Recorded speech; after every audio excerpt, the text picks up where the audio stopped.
Welcome back, welcome back, welcome back to another episode of Dorm Talks with Chris and John. I'm John, that's Chris, and we are here to present our top 10 tight ends in the NFL. This will be our last top 10 rankings for the NFL.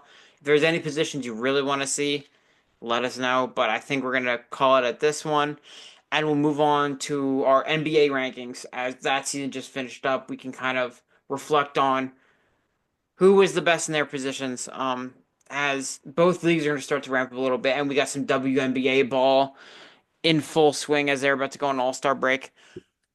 But, anyways, all that aside, Chris, how are you doing tonight?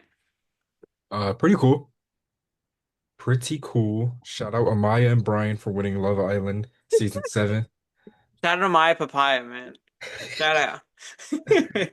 This man has not watched a single episode, by the way. I work in a clinic where I'm the only male employee, so therefore I hear all of, as they say, the Love Island tea, and I'm basically caught up without even watching an episode. So every time I go into work, they're talking about it. So I just know everyone. I know who's bad. I know who's good. And apparently, there's more bad than good. Yeah, I've been there's been so many slurs against my name lately. It's riveting. I don't know. It has not been a good month for Chris. For Yeah. Chris's, I should say. Um, Is it ever? Everybody hates Chris, you know. All right. So as far as news goes, there's not much. Apparently Paul George hurt his knee again, and he got surgery today. Yeah, that's not very new. Um, It's pretty that normal. one of the more Sixers headlines we could have gotten today. And Um, VJ Edgecombe's thumb injury that just continues to get worse. Now it's apparently a wrist injury. Like Yeah. I I don't know. Well, Is he it he's a Sixers? Sixer at least. You can't. There's no denying that. He is a Philadelphia 76er. Um. Anyway, as I just hope that we don't start off slow because if we start off slow, it might be cooked again. Um. Anywho, let's get into our top 10 tight ends. What do you say? Absolutely. As we always should. All right. I have two honorable mentions. Do you have any honorable mentions for this one? Yes, sir. All right. Well, go ahead. Start with your two honorable mentions, and we'll go from there. Alrighty then. I have my two. Yeah, it is two. It is Dalton Kincaid and David Njoku. Those are my two honorable mentions for the year. Kincaid just missed my top 10. You know, I think Yeah, he's gonna have a much better year. Josh Allen, one of the best QBs in the league. You know, factual. David Njoku, really productive year. Really, he's been a productive player. My biggest issue was just the quarterback room because we have no. That is the most uncertain QB room that we've seen in It's a them or while. the Giants, man. At least It's with the probably Giants. them. Yeah, It's them. yeah. At least you Uh, could say like, oh yeah, the Giants have this guy, but right. I mean, the Browns have Kenny Pickett.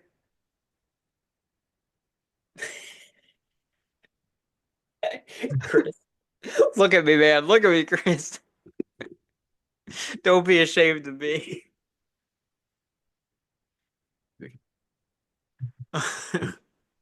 You're cutting out a little bit, but I'm sure you're spitting. Um, sorry, I was just like, I just had to like, I was like, wow, that's where we're going. They have Kenny Pickett. and Shadur Sanders, man.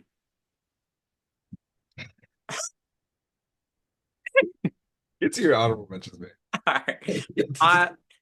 I I was very on the fence with Njoku, and he didn't make, but he's definitely a mention for me. But my two specific honorable mentions were Dalton Schultz and Isaiah Likely. Um, I think I forgot about Schultz. Dalton Schultz is just your typical security blanket who's Yeah. really good for CJ Stroud.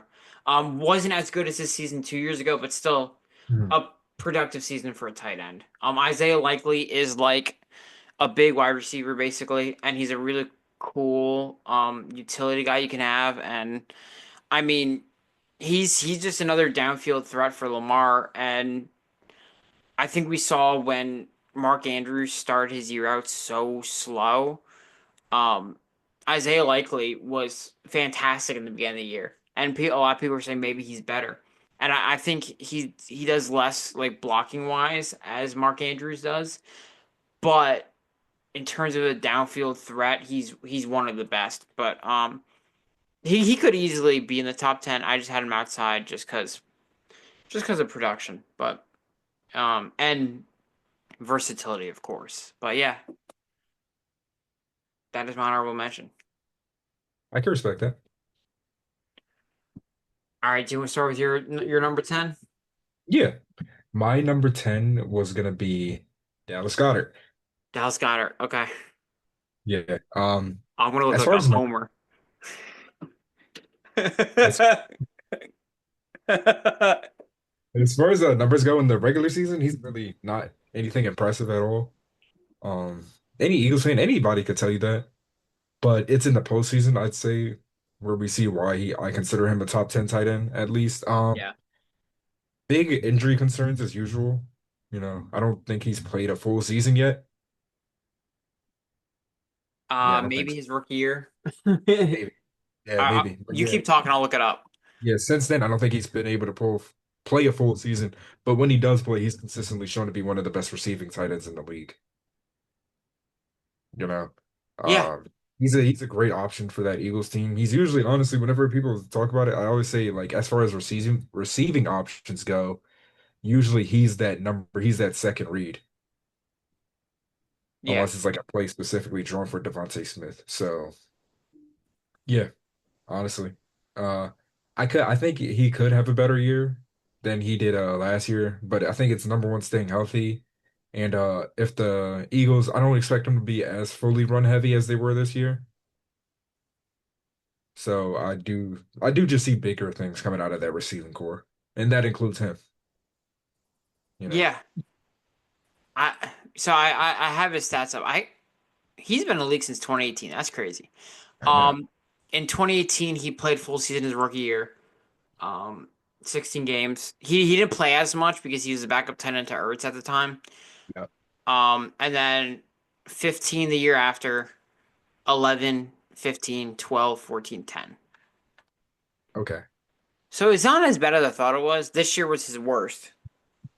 Um, but yeah, it's like you said, it's all about staying on the field. And if he's on the field, I think he's one of the best tight ends in the league. But a lot of the league doesn't see him as that. But every time he's on the field, he makes an impact. Okay. Uh, yeah. So my number 10, that's where I have Dalton Kincaid. Um, I I see him as I I was watching film on him today, and he's just a good receiving tight end. I mean, he's good on. He's always open. Like, and there's other tight ends that are similar to him, but like he's very good with the route running where he'll do his little pivots, and then he'll just always be open on over the middle for Josh Allen to either dump down the middle or be down the field. And he's just a reliable target. They have Dawson Knox, who's also Yeah. a good tight end, but he like it's so good that Dalton Kincaid. It's not like huge production, but like when you're able to have like that like good production for a tight end in a two tight end room, it's saying a lot. It's saying a Okay. lot. So I like Dalton Kincaid. I have him there. Yeah, I I I'm pretty high on Kincaid, and I think he'd have an even better year. Okay. Who's your number 9? Sorry, I don't know if I just completely brain farted while I was doing it, but I repeated the same player twice on my top 10 list. It So I had to happens. move It everybody happens. around. My number 9, it's a weird one. I want to put Mark Andrews here, Shoo. but I have no idea where to put him right now. Okay. So if I don't put Mark Andrews, I'm going to put Jonnu Smith there. Yeah. Okay. Yeah, yeah. No, go ahead. Go ahead. No, Johnny Smith's nice. I like Johnny Smith. I'm not gonna lie to you. I was so like, I was sitting here like while you were talking, I was like paying attention, but then I'm like looking at my list and I'm like, I put Yeah. Sam Laporta twice. Shout Yeah, out I'm to Tim like, Laporta, man. I guess I see Sam Laporta, and then I see Laporta a couple of spots down. I'm like that's the same person, isn't it? It's the same fucking person. No, go ahead, talk because I Uh, I laugh just because I mean like there's a whole trade thing and everything, but like go ahead to talk about Johnny Smith. yeah, 'Cause I like Johnny Smith. I like I Johnny. know. I like him a lot, actually. Wow. God, this is so weird. This like threw me off. I'm not ready. All right, So I'll talk about I Johnny got it. No, Smith. I got it. Oh, Yeah, you yeah, got it. actually, yeah, shit. Go for it. All Go right. for Yeah, I was gonna let you collect your thoughts a little bit. He's a really good gadgety guy. I think he's going to a Pittsburgh Steelers room with. They already have Pat Fryermuth, who I would probably put as my honorable mention. He's Muth is great. Um, but yeah, he's just like he's basically just a big slot receiver. Yeah, So I mean, go ahead, talk about him. yeah. Um, yeah. Honestly, you just kind of gotta say what I wanted to say. For him, it was a big thing of still having over 800 yards like that in last season with He the hit 800 yards. yeah, man. He Damn, had almost 900. Like that's I looked at it crazy. again, and I was like, yeah, 900, practically 900 yards, 8 touchdowns. Very nice, especially with Tua out so much last season. Going to a Steelers team that's going to be a little weird, offensively, as we know. We don't know how good Aaron Rodgers is going to be. At least he's going back to Arthur Smith, which is where he kind of broke out in Atlanta. Yeah. Yeah, that is fair. So, yeah, like he's like, as far as things go, he's just kind of gotten better every season, Yeah. especially when healthy. So he's going to be in a situation where he's going to have a good quarterback throwing to him. I don't think A-Rod has like the oomph to, want to huck it downfield as much. So Yeah. I I think mean, we can expect a good season out of John Smith. that underneath stuff's going to be huge. I think you're Yeah. absolutely That right. underneath stuff is going to be there every time. Yep. So that's, yeah, I think he's a super underrated pick too, you know?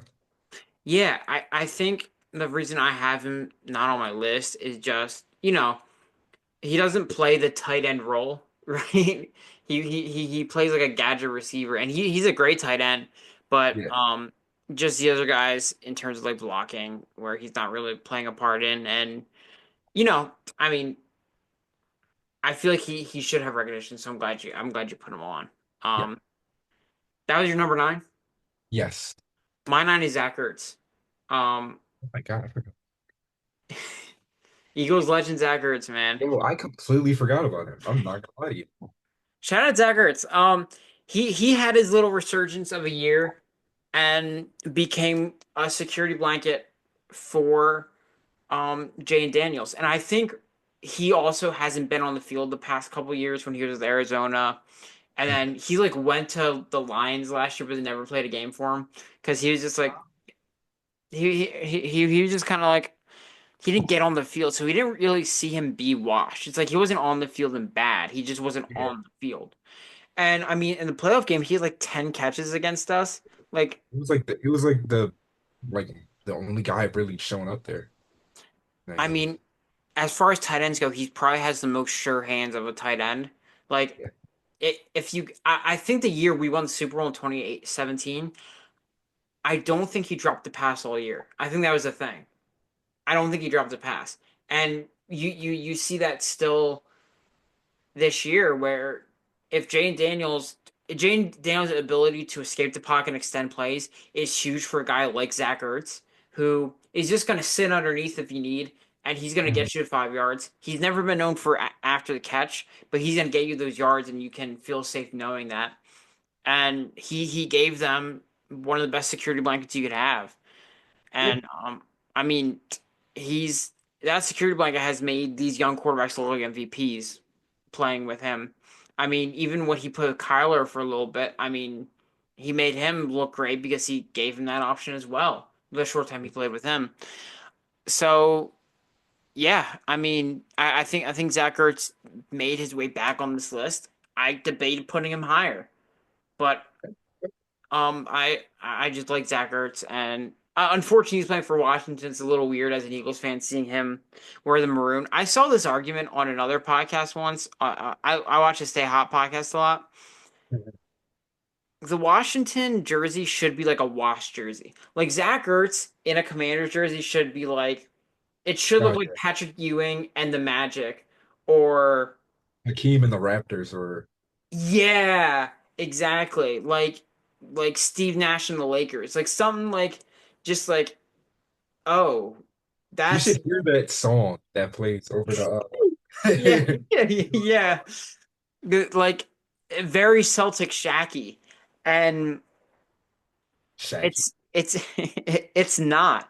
I mean, he went from the Cardinals, which is a very washed jersey when we saw AJ Green, DeAndre Hopkins, like like washed, right? Right. But and he was looking kind of washed towards the end because he just didn't play, and now he's back on. And when he signed Washington, I'm like, man, that's gonna look rough. Mhm. He defied the odds, man. As long as he doesn't sign with the Titans or somebody, I think he'll be all right. I think he'll be fine. Um, yeah. So shout out to Zach Ertz. Who's your number eight? Travis Kelce. Same. So let's just talk about Travis Kelsey. Okay, cool. Good.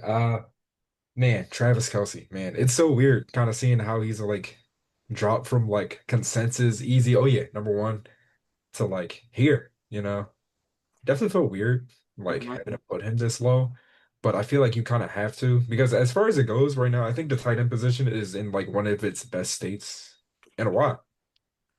I don't think I fully realized until I was making this list. I'm like, man, the young talent is nuts Yeah, tight end position is like really good. You got a bunch of guys that are like 6'6" running around blocking and and fast as hell. then catching passes like they're wide receivers. So it's like It's it's it, crazy. yeah, it's crazy. And yeah, it was just so weird to put him down this low, but the things kind of speak for itself. Like unlike with him, like unlike with when we did our QB rankings, and I was like, even though Patrick Mahomes' regular season stats been like really bad, like I could still put him number one pretty confidently. I can't say the same for Travis Kelce because the talent disparity, number one, and then number two, it's just like he just doesn't look like anywhere near that good anymore. Yeah. It's like the everything just seems like it's just slowed down by a mile for him. So I don't know. I don't remember if it was in the playoffs, but I remember when seeing him, catch the ball and he's got a wide open upfield. You'd think, oh yeah, that's an easy touchdown. And he just gets chased down. And it's like, oh wow, you know, stuff like Yeah. that. And then the Super Bowl, obviously, like you could say that was a whole Chiefs meltdown, but he wasn't any help. I He, mean, if he catches those early balls for those two first downs that didn't convert, I mean, we're looking at a different game. yeah.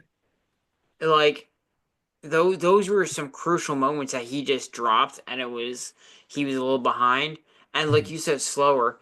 E- Everything that used to look effortless for Kelsey looks like it's taking a little bit more effort. Looks like he really got to think about it, right? And I think that just happens with age. And he's still a reliable pass catcher. He still can find his spot. It's just the ability to get to a spot every time and really make an impact after the catch and break these tackles. It's gonna take a decline, and it has. And I mean, he looked defeated at the end of that Super Bowl.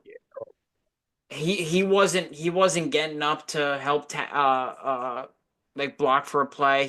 It's like he would give up on routes. And it's like that's exhaustion, that's frustration. It looked rough.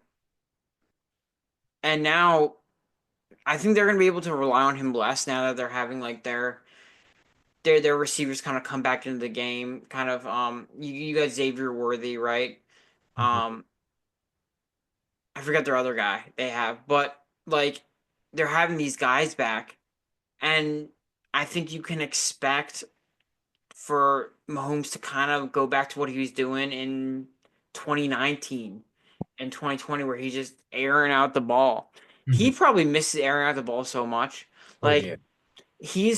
I think it was often they've run one of the best methodical offenses, Mhm. like so efficient where they're just dinking and dunking down the field and you can't stop them. Mhm.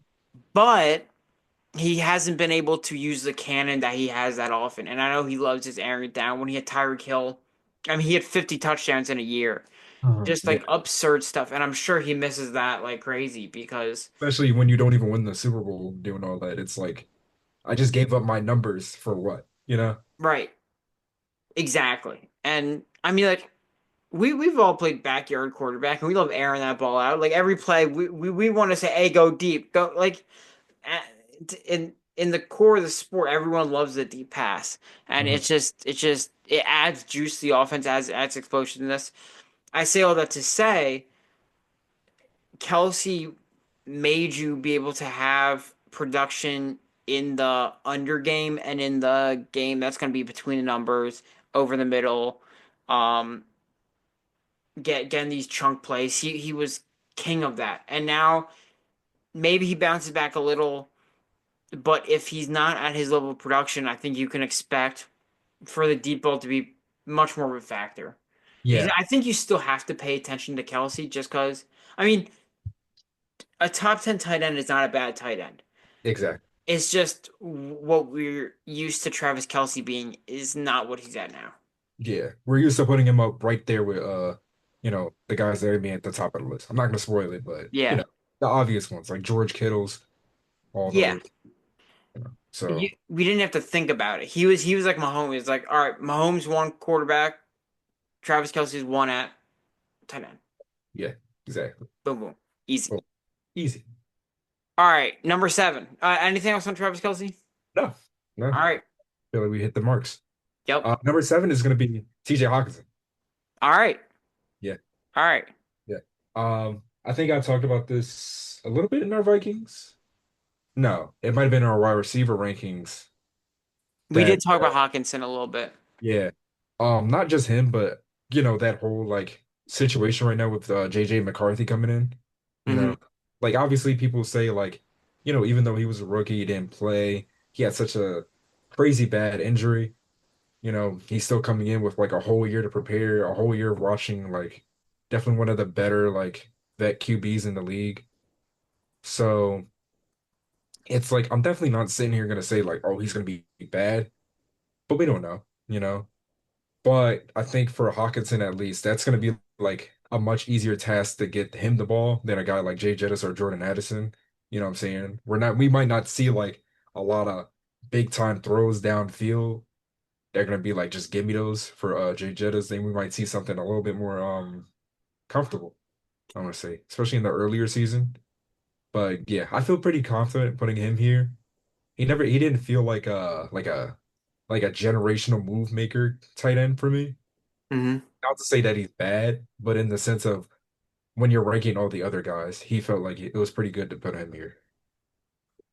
Yeah, I mean, just going off what you said, I think the fact that it's a rookie quarterback coming in basically, Mhm. who hasn't taken an NFL rep other than the like 5 snaps in the preseason, he the tight end is always going to be benefited when you're trying to support a young guy. Like he's like when I watched TJ Hawkinson today, the one word I put for him is possession. Like he's another guy who's gonna just he's gonna get open, but he's also sure hands, gonna catch it, gonna give you those yards. Not necessarily gonna do a ton after the catch, maybe a little bit. Um, not as much as the other guys is gonna be up this list, but he's gonna get you those chunk yardage. And I think just JJ is going into a great situation because I mean you got two guys that are gonna get open on top with Jettas and Addison, Right. and I think what he didn't throw a lot of Michigan, but he did throw those go balls, and I think that's going to be there way easy. And if it's not, just dump it off to Hawkinson. Just get him his stats, man. Yeah. Uh, yeah, I I don't have T.J. Hawkinson too much far up this list as we'll see in a minute. So I definitely agree with your sentiment. I think when they traded from him to the when they got him from the Lions, I think it was just a big win because I mean maybe he hasn't taken off as good as like projected just because I think he's had a little injury issue, but he's a great tight end. There's no doubt about that. I can respect Um, that. yeah, T.J. Hawkinson. Anything else on him? No. All right, so 7 is where I have Dallas Goddard. Um, Okay. I I actually just like that. I like that placement for him. yeah, I feel like I don't know. I feel like we don't like other fans aren't watching the same games when we're talking about Dallas Goddard. Mm. I mean, when he's I mean, he's had impacts that have swung games. Yeah. Like we look at that Saints game, Oh my God. like in the first half, he was catching all of the deep balls. He was getting open downfield. He basically had the game winner when he had that long down the sideline catch and run from Hurts on Mhm. like a 3rd and 12, Yeah. which was like unreal and just set up Barkley for an easy touchdown. Um, Or the big momentum shifter against the Packers. the Packers, the double, The most the double disrespectful stiff play I've arm. seen in a while. Just bullies are He going. he's strong as an ox. He's fast. He's got good hands. Got terrific hands. He's got some of the best hands in the league. If he didn't get hurt, he's top 5 for sure. He's definitely top like five in the postseason when it comes to like the playoffs. Like I think he's Yeah, consistently shown he's like right there. he's had big catches in the Super Bowl. I mean, like, He's always so good. But mhm, yeah, man. Just needs to stay healthy. yeah, Give he's us one healthy year. it's gonna be prove year. He's on his last year of his contract here, and see if he can make some big money. Because listen, Grant Calcaterra is no scrub. Oh yeah. Oh yeah. No Oh scrub at all. So yeah. he kind of broke out on the scene last year. So Grant Calcaterra is ready for his payday too. We don't Um, we don't so know if Dallas is gonna be demanding a whole lot of money and all of a sudden Grant might get pushed to tight end one. who, who knows, man? Like it's legit a possibility. Yeah. Um, yeah. So shout out Dallas Goddard. I think that he's gonna really have to show this year, and usually players do. Yeah. When all the chips are on the table, they find a way. Um, I'm gonna let you get to 6 in a second. I'll just say my 6 was T.J. Hawkinson. We already talked about him. Yeah. Um, I had him right knocking on the door of the top 5. Just not quite there, but we've talked about Hawkinson in detail. So Yeah. who's your 6? All right. This number six gonna be a little spicy. Okay. I like him though. Oh man, I don't know. I was like looking at everything, and I kind of mentioned it earlier. I have no idea who you're gonna put here. I put Isaiah Likely. Wow. I like it. I like it. I put Isaiah Likely. I like it. Yeah, yeah. This was like I remember when I was making this list, I was like, if it feel like our lists are gonna be really similar, except for this one part, you know. Yeah. Yeah. So it's weird. The stats do not back it up a lot. But if you notice, he's had a very good uptake each year. The past, well, I guess 3 years now, he's been with the Ravens. Yeah. Number one, number two in the playoffs, he actually had a pretty decent game, you know. And with how that season ended with Mark Andrews, I kind of just expect him to be more involved in the offense. Like we made this case the past like couple weeks, talking about like the Ravens offense in general, how I don't think they're gonna go towards as much as like Lamar Jackson be Superman, you know. Yeah. It's gonna be like more methodical, like less of the big time explosive plays and more of the roll it down, more of the sharing the ball between everybody. And I think he's a big part of that. He got a pretty good touchdown ratio for like how like little targets and stuff he had for Yeah. compared to everybody else. I think he finished the season with let's say 6 touchdowns. Yeah, yeah, yeah. He finished the season with 6 touchdowns, and I'm trying to pull it up now, but against the Bills, he finished with 73 yards and 1 touchdown. So I don't know. It just to me, it feels like if I had to pick a guy here to have a big breakout year, like I don't think he's gonna be like 1,000 yards or something Yeah. crazy like that. But if I had to pick a guy to have like some big super breakout year, it definitely would be him. A couple things to defend your point. Um, I think with tight ends, you always have to take the numbers with a grain of salt, just because they always usually get way less targets than the wide receivers. There's very rare cases where your guy is gonna be the tight end. Um, and he's behind Mark Andrews, who's a Hall of Fame tight end. Yeah. Um, so his numbers are gonna look a little lower, and that's when I was doing this, I was looking about at yards per reception and just comparing them to see, because tight end numbers can be so skewed based off of opportunity. And I think we'll talk about this later in a question we have, but when we see the skill of Isaiah Likely, it's like it's one of those top guys, and I feel like his production gets higher and can continue to get higher because the Ravens have so many question marks in wide receivers with like Flowers has been pretty reliable. Bateman is always in and out of the lineup. And then it's always been a question mark at wide receiver other than that. And Flowers is in his second or third year. So likely is just put him in the slot. Just you be another wide receiver. You're going to see a lot of two tight end, three tight end sets from them, and he's going to get involved. He's going to get his stuff, and I think once they continue to see production from him, I mean, just keep feeding him the rock, man. Yeah. I like Likely at six. Yeah. Yeah. Yeah. Speaking of that, yeah, looking at it, it's like his averages per game are great. What's his average yards per reception? Do you have that? 20 last year, his average yards per reception were 11.4. Okay, so yeah, that's like towards the top of the league. Yeah.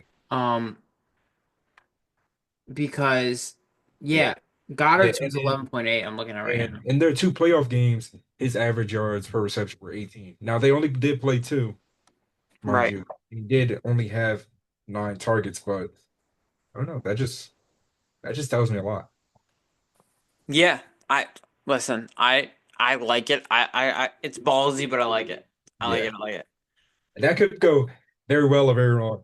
I don't mind it though. That's my throw. That's my home run. So That's did my you home run. think of because you talk did you think about putting Mark Andrews under him? That was the weirdest part. That was the weird part. That's where I was kind of like, All right, so what? But who's your number five? number 5 is Tyler Warren. Wow. Yeah. Okay, he was not on my list. Yeah. I figured. Yeah. Tell me about Tyler Warren. Did we get your number 6? Yeah, Hawkinson. Oh shit. Oh yeah. Oh yeah, yeah, yeah. Because yeah. So Yeah. you're Yeah. that's crazy, dude. Yeah. Tyler Warren. Yeah. He might not be the best tight end in the class. You tell me. Yeah. Tell me why Tyler Warren is a number five tight end in the league, bro. What are you on? The hell? Defend yourself, please. That had to sit. That didn't hit me until I really had to sit with that. I said, "Did this dude just put Tyler?" All right,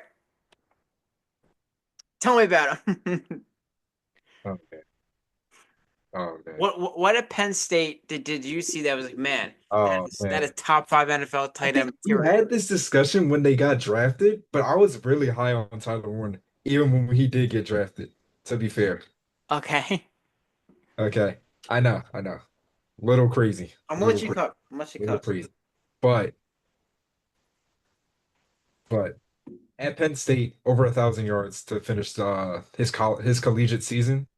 Um, number two, I think he's gonna be like him and Jonathan Taylor, I think are gonna be those go-to guys for this Colts offense. I know it definitely like when you say it's like, yeah, he might not even be the best tight end in this drive. And I might be riding the wave from how hype I was on Brock Bowers and how good he turned out to be.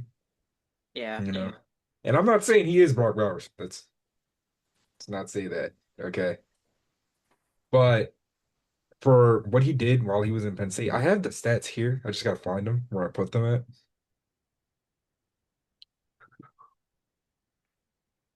Listen, I to just fill the air a little bit. Yeah, 12 total touchdowns and 1,500 yards, both through receiving and rushing. Um, yeah, honestly, his only big question marks are not even on him, but are more the Indiana Colts quarterback room. Because whatever we said for the Vikings QB room is like times 10 for the Yeah. Colts. That might be one of the funniest QB like duels in history. Don't you dare forget about Mo Alley Cox, not tight end, man. Oh, bro. Calm down, Jamal. Love it. Um. Uh. I will say about Tyler Warren, he was the focal point, not only on the Penn State pass game, but their run game.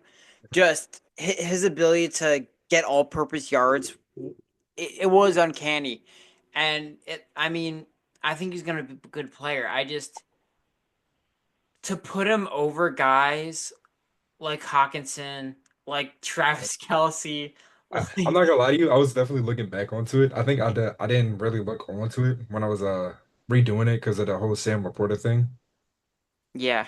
at the beginning. I definitely was when you put Hawkinson at six. I was like, probably should have moved him under Likely and Hawkinson, but I'm very confident in this pick also. Like I've had him at number like 5 or 6 in my head for like 2 months now. If you're right, clip it, save it. I will. It'll be big. All right, man. Isaiah Likely and Tyler Warren is the two best tight ends in the league next I, year. I, I hope you know it's gonna be really fun. I love the Isaiah Likely pick, and then you just went right, just. You think it's crazy now? Oh, you're gonna hate my next couple picks. Don't say Is anything about Grant. Don't say is anything is about Grant Calcaterra being the top three. is Colson Loveland gonna be your top three? Don't Is worry. like what I got Gronkowski coming out of retirement to finish. you got? I hope you know that. Oh Put Antonio man, Gates on this tight end list. Antonio, man, shout out him, man. It, are are we done with Tyler Warren, man? No, I don't You think we make are. me sick, I bro. don't think we are. What more do you have to say I, for the kid, bro? I don't think we are. How is he better than Travis Kelsey right now? I said, we always say before these lists start, we didn't say it this time, but these are projection lists. You So got a let me get a broken little projector, funny. buddy. Let me get a little funny in You it. got a broken I projector, got a man. broken projector. I'm gonna come back to you on this too. Okay. Stay on that side. What y'all say? Oh, Stay on that I'm side. comfortable on this side. I'm Stay staying on on that this side. side. At Stay on number that side. five, I have Mark Andrews. All right. Stay on that side. Get that bum off the list. I want Mark Andrews is my five. All right. Marshall's got the death beam pointed at us. I want Tyler Warren.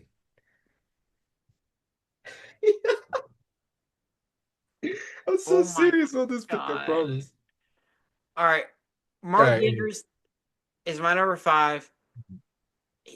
That drop is gonna haunt him for the rest of his career. Yeah. But other than that, he's one of the most reliable tight ends of all time. Yeah. His ability to get open, his ability to like when we talk about Zach Ertz being a safety blanket, Mark Andrews is another ultimate safety blanket. And I mean, he's one of the more complete tight ends in the league. And it makes a guy who's as great as Isaiah Likely not be the focal point of the tight end room because he's so good, because he's so reliable. And 9 out of 10 times he catches balls like that in Yeah. the playoffs.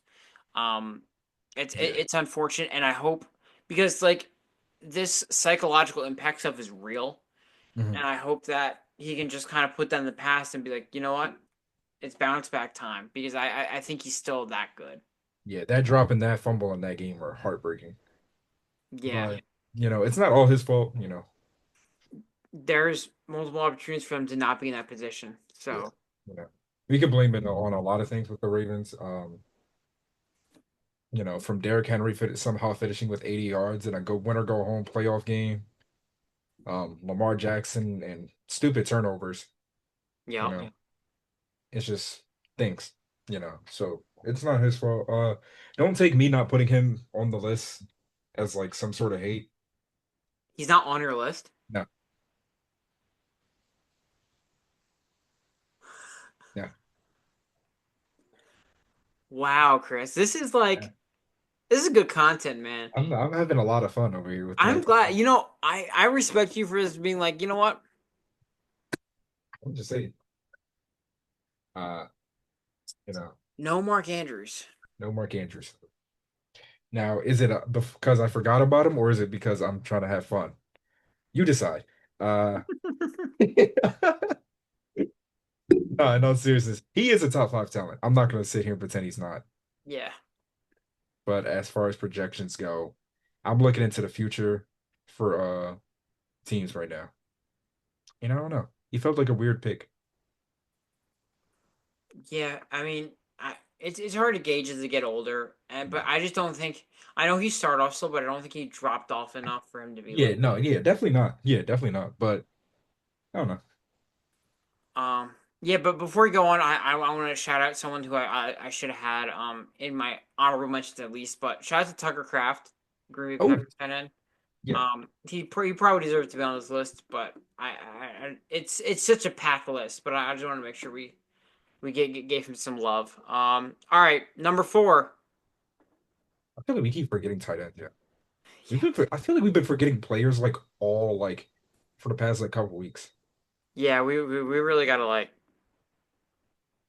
Man, what are we lock in. doing? What are we doing? Who's your number four? Number four is Sam Laporta. Same. I think we might. I don't know. We'll see. But yeah, I have Sam Laporte as well. Yeah, I I had a really fun time watching Sam Laporta highlights today. really. His route running is really funny because he does like the movements of like the pivot and the shiftiness in and out, but he does it like a dude who's 6 feet tall and like he's just who's 6 foot whatever because he's doing high knees on the shiftiness. So it's like his whole body's moving like this when he's doing these moves that when it's like a wide receiver doing it's so fluid. But like he's just like flailing his knees out. But it's like he's getting open. He's fast. He has shiftiness, I guess. It's some of the most obnoxious shiftiness I've ever seen in my life. But it's hilarious, man. It's effective. Yeah, Every time Goff threw him the ball, there was no one within like a 5 yard radius of him, yeah. at least. He's always there's always green around him. And Mhm. it gives when you have a quarterback like Goff, that's the kind of system you want Mhm. where it's he's just gonna be schemed open. And I think you lose your offensive coordinator and Ben Johnson, and you hope that that effectiveness you can still scheme like that, but you just don't know. But I feel like he's still one of the top tight ends. Yeah. Yeah, I was just looking at something. Um, yeah, yeah. Honestly, I think the biggest question marks we're gonna be seeing for him as far as things go are how does this Detroit Lions offense look like now? Yeah. You know, do you think they're gonna be a little bit much more conservative actually? Um, I don't know if you can be. I mean, I guess you have Jameer Gibbs, right? But like you Or have not some. conservative, but like much more league normal as far as play calling goes and how Yeah, that might affect his targets. they were one of the more creative offenses just with Ben Johnson, and I feel like it's hard to replicate an offense like that. Just because I mean he's just one of the best. They're bringing an in-house guy. No, I forget who they hired, but I I feel think like we all do. yeah. Um, but anyway, aside from that, I think you can expect maybe it to be a little less um intuitive, but Yeah. when you have so many explosive players, I think you expect to get creative to utilize that talent to an extent, Yeah. you know? Yeah. Um, I'm just worried about his targets because we saw his I think we did see them drop with his stats drop because of Jameson Williams emerging as being so good, yeah, you know. only so many targets. Yeah, there's only so much it can go around. And you know, Even Tim Patrick was like a safety blanket guy for him. So it's like we don't know. We don't know what happens with that Lions offense. It's like I feel like they're a big question mark that we don't really talk about because how good they've been the past what 2 years now? yeah, How good their offense has been the past 2 years. But losing your yeah, offensive coordinator and your center, I mean, it's a big deal. It's a big deal. very big deal. Unless Um, you're the Eagles, apparently. what was that? Unless you're the Eagles, apparently. We figured it out. Might get We better. we, we draft well. And so do the Lions. So do the Lions. So who knows? Lions are pretty good at that drafting thing too. Yeah, although Ragnar did retire after the draft, which never helps. But all right, who's your number three? My number three is the guy you texted me about earlier, Trey McBride. Same. Okay, we're My back on track. God, go ahead, and then I need to talk about Trey McBride. Trey McBride. Um, yeah, I on John is still has knows I am notoriously low on the Kyler Murray experiment. Half of But what I enjoyed was watching Kyler today. So oh man, of course you did. Um, no, in all seriousness, Trey McBride is like one of the best tight ends in the league. If this was like something to go on more of like who your fantasy tight ends should be, he'd probably be my number two, you know. yeah, But as far as things go, he's like receiving wise, I can't talk about blocking as much, but receiving wise, ridiculous. It's like 6'4", 240 guy being ludicrous and like after the catch, being ludicrous as far as getting the ball. Um, Luda. come on, man. Come on, man. Luda. Uh, but yeah, his only issue, I would say, is, the touchdowns. Hmm. That's like only issue. Because it's like when you look at his stats, it's like no reason you should have two touchdowns and 1,100 Right. yards. I'm like, it doesn't even feel like real to like look at that. Yeah, It's like, what do you mean every 500, dang near 600 yards, you get a touchdown? That doesn't. yeah. I don't know. Maybe it's because he's just such a yak guy that when they get down there, they just it's just James Conner, you That know, sounds so bad. He's a yak yak guy. yards after catch. I know what yards after catch is, but he's a yak guy. He's a yak guy. A yak guy. He's a He's a yak yak. guy. He's a yacker, huh? Anyway, so when I was watching Trey McBride today, and of course I've seen him before, but one of the most impressive tight end mixtapes I've ever seen in my life. I mean, this dude had multiple hurdles over defenders at full speed. He jumps over a guy and he's still running 10 yards. He's spinning out of coverages. He's one of the fastest light on his feet guys I've seen. He's, I mean, no issues with the hands. He's just, he's not only like agile, fast, super athletic. He's strong.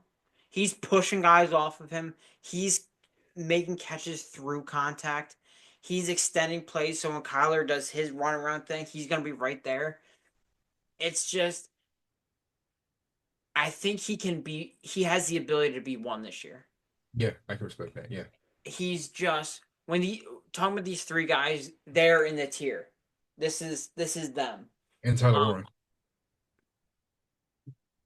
yeah. So the these guys are just top of the top, Yeah. and I think Trey McBride is right with them, and I think he just doesn't get talked much about because he's playing for the Cardinals and he doesn't have touchdowns, Yeah. Seriously. Yeah. which I personally don't really care about, but you You know, know, people are gonna look at that. yeah, Right. And numbers so are numbers. numbers are numbers. Yeah.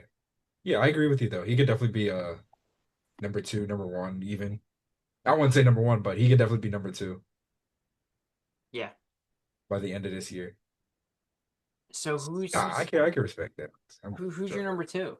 George Kittle. Okay. Yeah. All right. So I have Bowers on my two. Oh. Yeah. So go I ahead talk can't about believe I can't believe let's it. let's talk about Kittle. Why'd you have him at two? Um what's there to say that hasn't been said? One of the best blocking tight ends in the league, receiving everything. Yeah. Um Firstly, number two, I also expect a big bounce back year from the 49ers as well. Not just Yeah. with Yeah. not just obviously with CMC as we had the discussion before, but just the entire team. And a big part of that is him being there like every game as their like main receiving option. And then also we saw the report earlier. I don't know if you remember, was it Juan Jennings that he was talking about Oh, Juwan Jennings. Yes, yes, yes, yes. Yeah, yeah, yeah. And So Juwan Jennings is good, bro. yeah, oh yeah, I know. So I don't know what's that 49ers like. It feels like that receiving core has been like through the most drama that it could possibly be through for the past like 2 years, Yeah. especially with Debo leaving now. So, we could be seeing a whole lot more. Like, there's a reason why he's been considered like right there with Travis Kelce the past couple of years, as far as like tight ends 1A, 1B, or tight end one and two. So yeah, there's a, I know there's a, I know there's a lot of questions people are gonna be having about the Niners next year, but I just feel like he's not gonna be one of them. Yeah. Yeah, exactly. I think he's one of the few tight ends that are like uh the core piece, the focal point of a very successful offense Yeah, with an average quarterback. They're getting older, but George Kittle, I mean, when you think he was going to drop off a little bit, he's been amazing and just playing like that number one guy. Just not only is he an elite blocker, but his receiving skills is unbelievable. He's explosive, which is not common for a tight end. He can take the top of the defense at his big size, which when you have someone that big moving like that, it's scary. It's scary. And I just think until I see otherwise, I gotta give him respect at that one. Um not quite put the sophomore at one. But we can talk about Brock Bowers and we can get into our questions. Um Brock Bowers, I mean, dude. I love that the Raiders they had a good tight. They had Michael Mayer, who they drafted in the year before, solid tight end, right? People normally only look for a solid tight end, but they had a top five ish pick. They said this guy's a game changer. I don't care who we have. We're gonna take best player available, and that's Brock Bowers. yep, And now he is one of the most. He was the best. I think he was the best rookie from that class. I know what Jay Daniels did. which is He's crazy because that we had just had one of the strongest rookie classes in a while. But yeah, exactly. And like Brock Bowers was better as a tight end than Jay Daniels was as a quarterback, if that makes Mhm. sense. Like Brock Bowers was the best tight end in the league last year, right? Yeah, Um, Jay Daniels a top five season, right? But like top 10 season, but just an unbelievable player to just be a rookie tight end and to become an offense and to have 1,200 yards. Like he was doing some nutty stuff, man. Just yeah, especially when I'm gonna be real. Can most people even name who was the Raiders starting QB? Gardner Minshew, Aiden O'Connell. That's crazy, dog. Like, I guarantee you, if you ask a couple people off the street, they wouldn't be able to tell you that. I think Desmond Ritter started some games for him. Yeah, I don't know what was going on. But every week, the only good thing you could talk about with the Raiders, Brock Bowers. Um, that man is the single reason why I wasn't in a Waffle House for 24 hours a couple months ago. So I'm naming my first child after him. Shout out Brock. You can't Yeah. finish Brock, dude. But no, seriously, yeah, he became one of the best receiving options in the league last year as a rookie. Yeah, Yeah. legit. Like Brian what? Thomas Jr., Jane Daniels, Brock Bowers. So stupid. How many good rookies? So many good rookies. So many. So many. So many, dude. You don't even have to mention like the defensive ones. You can still just talk about the offensive ones. Exactly. But yeah, like he's fascinating to see him play. And we just saw him get Geno Smith. Now, I know we talked about like, oh, Geno isn't like a top 10 QB. We've had that discussion, but Smith is still a great quarterback. Like, He's still top 10 caliber, I think. exactly. Yeah, I Like, think he like plays that level. And it gives you security at the position, gives you reliability. I mean, yeah. it's good. It's gonna be so much better. And now you have Ashton Genty there. Yeah. And that's gonna help take a little bit off the pressure off of him too. There's gonna take some linebackers off him for sure. All of a sudden he might have a much more open field, especially as the season goes on and people have to scout more for the rookie coming in. You Yep, have the best tight end in the league right there. And they also drafted a wide receiver this past draft they too. did. Um I don't remember his name. look, I think I just had it too. I just saw it It too. it takes you minutes to get the rookies' names down, unless they were like top guys. But Jack Beck and Deontay Thornton. Deontay Thornton, yeah, Yeah. yeah. Yeah. So yeah, definitely. I feel like he was kind of my clear consensus number one. I Yeah. respect it. I respect it. I think I can't be mad at it. I am too. You've had worse Especially as picks. George Kittle gets older. Yeah, yeah. It won't be long till Bowers is like consensus Like one. yeah, consensus number one. Like when I look at the rest of the guys, it's like, dang, does he have like any competition Yeah, as he gets as it's he not just gets much. better and gets older? Like, does he have much competition for who would even like touch him as number one? Yeah, it's the tight. It's like bottom heavy. It's not top Yeah. heavy. It's kind of like the quarterbacks. It kind of Yeah. It was um like easier to rank it as you got higher. yeah. Yeah. And it's hard to rank positions like tight ends um when they can be limited in spaces. But yeah. Mhm. All right. Well, I'm gonna go through my top 10, and then we'll head to our fan questions of the week.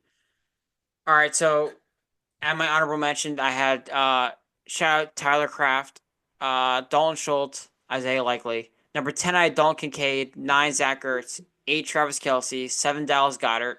6, TJ Hawkinson. 5, Mark Andrews. 4, Sam Laporta. 3, Trey McBride. 2, Brock Bowers. 1, George Kittle.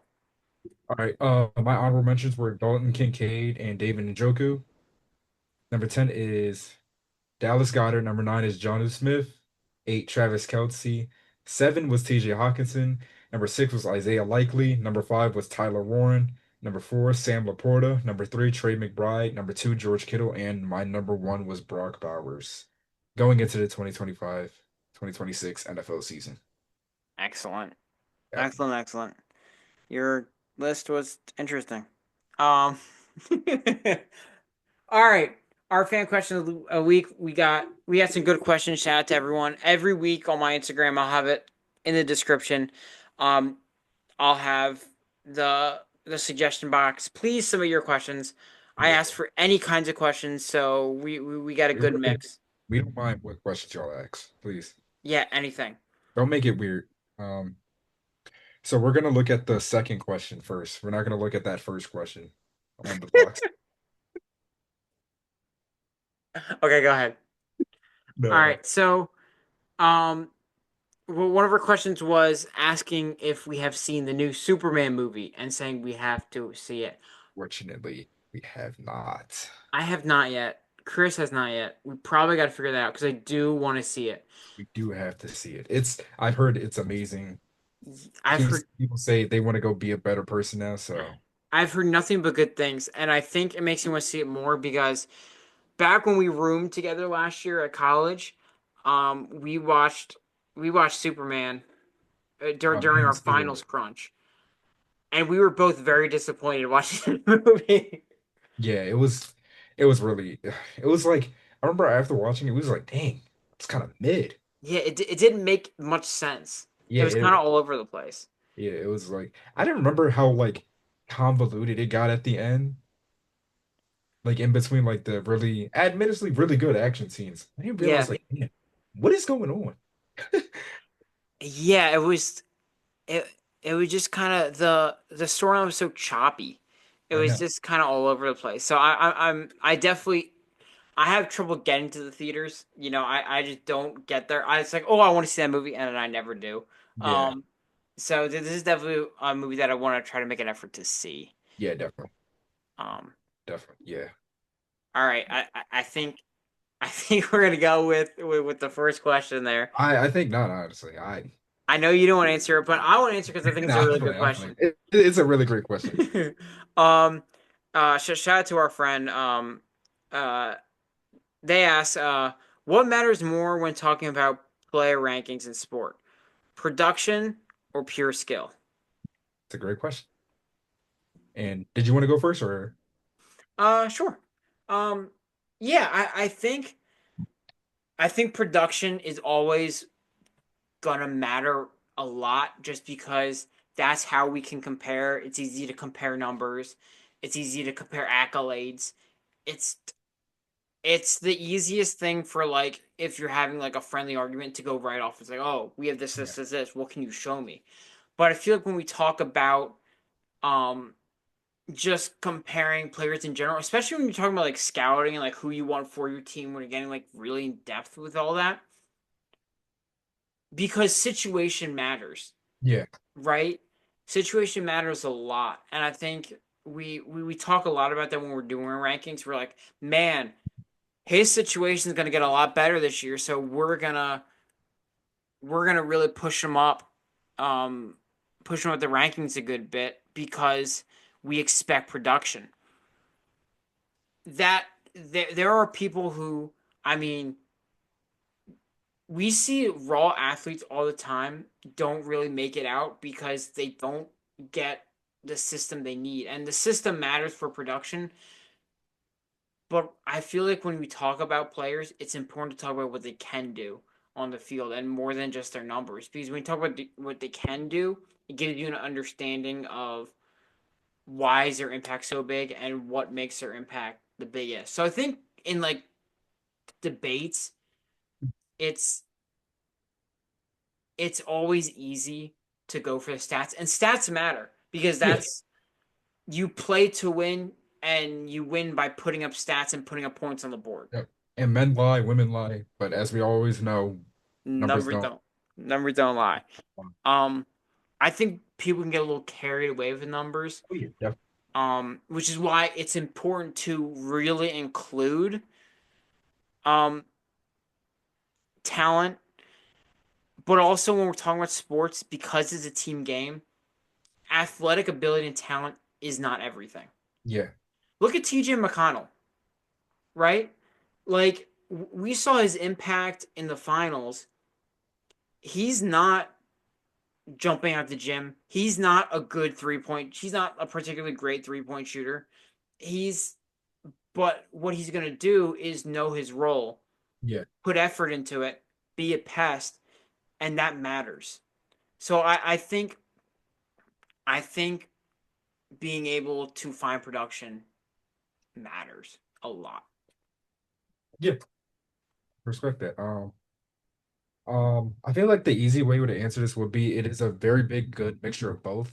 Like as we always say, numbers are gonna be I don't want to say they're the end all be all, but they're the easiest way to be all like, okay, who's a better 3-point shooter? And you can just look at their attempts versus their percentages. Yeah. and just compare the two, and that's always the easier answer. But then you have to understand the skill of when you say skill, you got to think of what's happening behind these stats, you know? Right. Like, you can't compare a three-point shooter like let's say Klay Thompson versus Damian Lillard, right? Yeah. Let's say like or let's say even not even that. Let's say Steph Curry versus Klay Thompson, right? Yeah.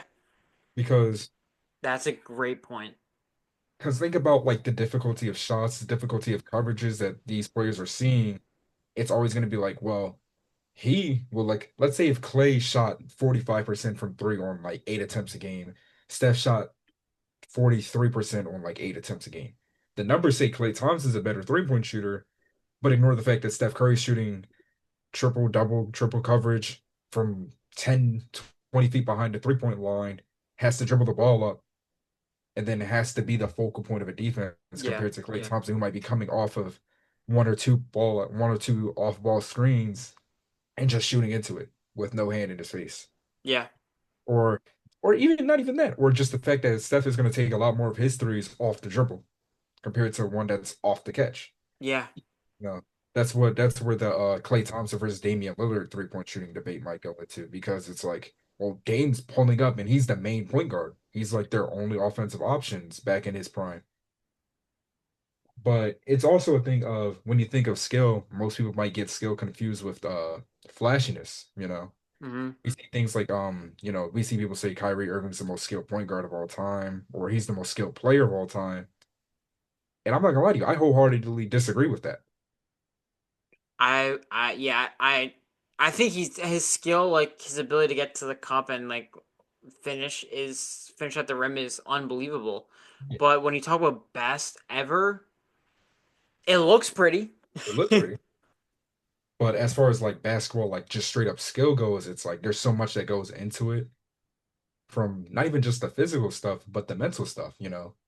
Like when you look at LeBron, like I think his best skills aren't like just the obvious physical stuff. It's like the mind, you know? Yeah. Or a guy like Jokic, you know, he doesn't have like crazy physical traits. He's 7 foot and big, but that's about it. Like you rarely see him like really jump up for it. But what separates him from everybody else is his ability to kind of just take apart like defenses and just know exactly what's gonna happen before it happens. He sees the play before it happens. He just sees plays so quickly. So it's hard definitely to say like skill versus production. Because then you got to get into things like players putting up empty stats. You know, I'm not gonna sit here and say Bradley Beal was one of the best scorers in the league because he wasn't. He was a good scorer. I wouldn't say he was a great one. I wouldn't say he's like on like yeah, he might have averaged 30, but just because he averaged more points than Giannis doesn't mean he's a better scorer, Right. right? You know what I mean? Yeah. And then when you think about things like defense, like notoriously said, like just because you had the most steals doesn't make you like a top five perimeter defender, you know? Yeah, I think that gets like Joel Embiid because like in like not in these conversations for like best defensive player because his impact is ridiculous. Yes. Even Yeah. when he's like in the playoffs and they say like he puts up bad numbers in the playoffs are not as good, like his gravity, I mean, runs an offense. It's ludicrous. Yeah, exactly. Um, Luda. I just and I think going to football, Jalen Hurts. I mean, he's the definition of it. He's not putting up these amazing stats, but we talked in the quarterback episode. His ability to pre-snap call and pre-snap see the play and be able to figure out what's the best move to get wins. Mhm. There's not many people better than Jalen Hurts at it, Yeah. which puts him above a lot of people in my book. Yeah. So yeah, um, we could talk all day about that. That's But that's honestly a whole episode in and of its own. yeah, So, really good question. yeah, that's a great question. Yeah. I Let's almost didn't want to answer it. let's go for a last sports one. And Yeah, it's a great idea. what is our Sixers predictions for the season? We won't go too in depth because we'll actually do an episode on this. Yeah. But But in short, I don't know. You tell me. honestly, I wish I could sit here and just say, because while they are my choice to win the East, I wish I could say it's some like set in stone, like, oh yeah, that's easy, because we never know. You know, the Sixers are like a very year-to-year team at this point. Yeah, and they're essentially running back from last year. And I think Sixers fans are a little hard on like, man, why didn't we do anything? There wasn't really anything to do. So, Yeah, it um, was like never a matter of, oh man, they just didn't get it done. They were never there to get it done. yeah, They never had the chance. there wasn't moves to make. So and I think Trent Watford, I think using resources, and Mhm. we got that one guy from the Spurs. I forget his name. I think we signed him to a 2-way contract. But like I think little moves like that can make a difference. Um, but yeah, I think it's all about the health. Yeah, it's if Joel Embiid is healthy, that team has a chance to be in the finals. You can't convince me Paul George is as bad as he was last year. He was hurt. I think if I know he has a knee injury today, but if he's back healthy and can like play at full strength, I think he can be way better than he was last year. And I think you have a shot at making some noise in the East. But there's so many questions with this team on stability and whatever. Um, so yeah, I we'll see. Yeah. We'll truly see. We would love to just say, yeah, Jared McCain is going to be great again. VJ Edgecombe's going to win Rookie of the Year. Joel Embiid's going to be back to MVP form. Paul George is going to be great. Tyrese Maxey's going to be an All-Star again, but we don't know. Best case scenario is really great. There's a lot of best case scenarios. That team is either going to be in the finals or in the lottery. Is there a team with a higher ceiling and a lower floor combination? I don't think so. I don't I really don't think so. I think so. I think the Lakers might also have like a relatively I think they're going to be really mid again. yeah I think maybe the Mavs. mask. I could because like okay, you're probably without Kyrie until maybe the playoffs, even if he comes back. Even if you make the playoffs. I think they make the playoffs. I don't know. West is kind of tough. Yeah, but I mean, and then you put D'Lo in there, which I think it's fine, right? I think it's fine with like what you had, but D D'Lo in the play-in. That's going to decide their fate. I don't know. Cooper Flag was really good, man. Super Flag does look really good. He looks Yeah. really good. Oh, did we talk about that? Like We didn't because it happened like, but like, oh my god. his shots weren't going in, but like the ball handling and the aggressiveness from a guy that's that like got that much physical dominance is like that's really he good. he looks it's man amongst boys when he's out of the summer league. Like that's what it looks like. So That's I think he'll be fine as far yeah as the NBA goes. He'll probably win Rookie of the Year if we're being honest. yeah for sure. Yeah. Yeah unless something unforeseen happens, he would be my pick. Um, all right, we get two music questions to wrap us up. Um, what is one song or songs you could never get sick of? Oh man, I forgot to look at mine. So I'll go through some ones I had. Um, I've had two ones.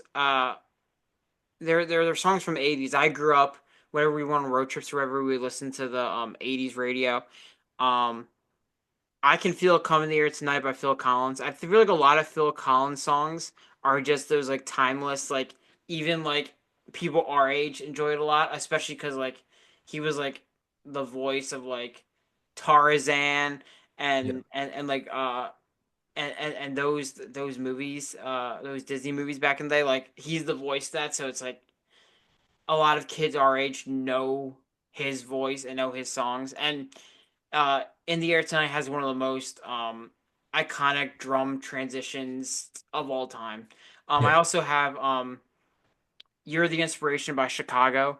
Um, just like one of those like feel good songs and one of those like heartfelt ones that also is super catchy and sticks in your head. And then we'll talk about this in a few seconds, but I'm a big J. Cole fan, and one of the most from one of his original albums. I have "Rise and Shine" is a song that I don't think will ever get old for me. It's just the beat, the instrumental, the lyrics in it, it just fires you up, and it's a good like a game day walk up song. And it's a song I'll probably never get tired of. There's a bunch that Yeah, I'm probably missing some easy ones, but it's a really good question. yeah. We honestly would have like a whole list of like songs we never get tired of. Yeah, Yeah, for honestly. sure. Yeah. We could do that one day just for a fun little Instagram post. Just make a list. Listen, I'd Honestly. do I would. it. We could do a First music one. episode for real, for real. Go. That'd be a little fire. That'd be a little fun, I We give never you said we were just a sports podcast, man. I know my whole thing is literally just that I'm gonna talk about anything. Yep, we're Yeah. just here to yap, man. It's All called right, media yaps, not sports yaps. that's right. That's my channel. Um, all right. Did you have any songs? Yeah. Well, first, shout out any good Christmas song. He knows Of it. course, of I'm never course, gonna get tired of him. of He, course. he knows it. He knows Has it. to. There's a couple. I could fill my list with just those. But I'm Yeah, just gonna leave it with just Christmas songs. Christmas has a bubble. Christmas in general. Uh, but the first one I would say is "Life Is a Highway" by Rascal Flatts. Uh, I want to go for ones that I feel like people are gonna know. see, me and you. I mean, we were in the car driving down the boulevard with singing God Bless the Broken Road by Rascal Ah, Flatts at the yeah, top of our lungs. Like that's those like that's peak it. moments, So man. good. Oh man, he gets it. He gets Oh it. yeah. He gets it. You know, that's one. Shout out Cars. I love that movie, man. I've rewatched that movie a million times. It's a great movie. I'm gonna listen. I'm gonna watch it. I'm gonna have it playing at my wedding. As you showed, man. As I should. Another one is I'm gonna say Dreams and Nightmares just for all my Oh yeah, yeah, yeah, yeah. because Accountability. I haven't gotten tired of that song somehow, Never. I feel like I hear it all the time and I still haven't gotten tired of it. I feel like it's like attached to so much, especially with us and where we're from. To have an anthem for your city is so crazy. It's I know. just I was like thought about it. It's like weird. Do like other cities just not have that? is it they there was a question posed like do other cities have songs like this? And I know like when they were saying other cities, they said like multiple songs for the same city. I feel like everyone in Philly would say the same one. Hmm. Um, especially like young adults. Yeah. But yeah, I feel like Atlanta had a few. I forget exactly what they had, but um for sure. Yeah. And I've got two more. How You Gonna Act Like That by Tyrese. Okay. Shout out Tyrese. Yeah, Hey, absolutely. he's so cool. He just does everything. And Stay With Me by Miki Matsubara. Sorry. I don't Don't I know that think one. I've played this around you? I just don't think you've noticed it. Okay. But yeah, there's a lot of other songs. There's so many songs. Oh, I'm like looking through my Spotify and I just keep thinking, oh, I should say that. speaking of ones that you played, I know when we were back in the dorm, you walked into me playing "Selfish" by PNB Rock. Oh man. I mean that song, rest in peace. That song, I'll I'll put that one on blast every time. I got two Disney ones.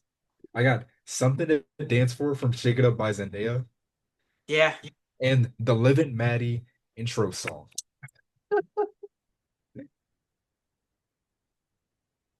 That song is so fire. I don't know what it is. yeah. Listen, better in stereo, man. Veterans. Oh, my fault, bro. He knows ball. Listen, man. He knows ball. Childhood, man. And Don't Run Nostalgia. Away from Let It Shine. Sorry. Shout out Coco That's Jones. enough. That's enough. That's enough. That's enough. That's enough. We got another question to go to. That's Yes. enough. Last one. This episode went from really short to probably really long. I know. Um. Uh. J. Cole or Kendrick Lamar? What do you think? What do you think?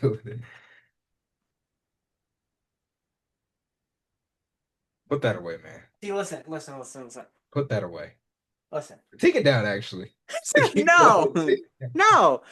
I also have Good Kid, Mad City right here. World's the one of only two J. Cole fans in the world right here, man. I have Good Kid, Mad City right here. I know. All right. I'm playing. I'm playing. Um, I probably have more. No, actually, I might have more. I have a lot of. I have Kendrick and J. Cole vinyls here. I'm a one of the first rappers I really got into was J. Cole. And so he has that like nostalgia factor for me. So he's always gonna be like my favorite. So I'm always gonna ride for Cole. I think he's very much overhated. Yeah. Like even the the most recent mixtape he dropped, might delete later. It got so much hate because of the diss and how like some of those like crazy lines or whatever, and that he pulled out. So it's a kind of laughed upon. But there's some insane tracks on that, like Crocodile Tears, the Ibiza song. I forget the full name of it, but just he's just going crazy, and I think he's the best feature artist of our generation. I mean, I don't even think that should be a hot take, but like every time he's on a feature, he goes Yeah. insane and he makes the song. No, you're right. No, you're right. I mean, like he did a song with Benny the Butcher, and Mhm. that verse on that song, Johnny P's Caddy, is one of the craziest verses I've ever heard. He went on a song with Bia and made it like, and that verse was so goofy. He was doing like a fake British accent throughout it, but it was also just like insane. Um, the lines he was bringing. I could go on and on about his features, but I mean his solo stuff is great, and like in his earlier stuff he didn't bring on as many features, but then he did in the off season, and he had some crazy tracks with Lil Baby and 21 Savage. So I think he's just underrated, and people like to dog on him because he can be a little corny sometimes. But I think he's definitely underrated. But as far as like most skilled, I think Kendrick is in a tier by himself. Just his, I mean, all of his all of his projects are just a different level of genius, different level of quality.